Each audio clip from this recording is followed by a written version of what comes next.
एक दिन गौतम बुद्ध अपने शिष्यों के साथ एकदम शांत बैठे हुए थे। उन्हें इस प्रकार बैठे हुए देख शिष्य चिंतित हुए कि कहीं वह अस्वस्थ तो नहीं है। एक शिष्य ने उनसे पूछा कि आज वह मौन क्यों बैठे हैं, क्या शिष्यों से कोई गलती हो गई है। इसी बीच एक अन्य शिष्य ने पूछा कि क्या वह अस्वस्थ हैं, पर बुद्ध मौन रहे। तभी कुछ दूर खड़ा व्यक्ति जोर से चिल्लाया, आज मुझे सभा में बैठने की अनुमति क्यों नहीं दी गई है। बुद्ध आंखें बंद करके ध्यान मग्न हो गए। वह व्यक्ति फिर से चिल्लाया, मुझे प्रवेश की अनुमति क्यों नहीं मिली।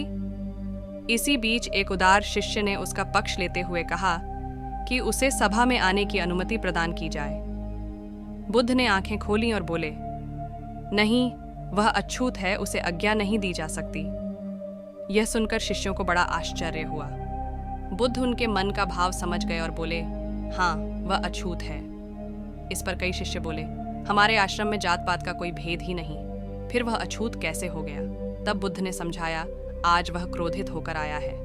क्रोध से जीवन की एकाग्रता भंग होती है। क्रोधी व्यक्ति प्राय मानसिक हिंसा कर बैठता है, इसलिए जब तक वह क्रोध में रहता है तब तक अछूत होता है। इसलिए उसे कुछ समय एकांत में खड़े रहना चाहिए। क्रोधित शिष्य भी बुद्ध की बातें सुन रहा था। पश्चाताप की अग्नि में तप कर वह समझ चुका था कि अहिंसा ही मनुष्य का महान कर्तव्य व परम धर्म है।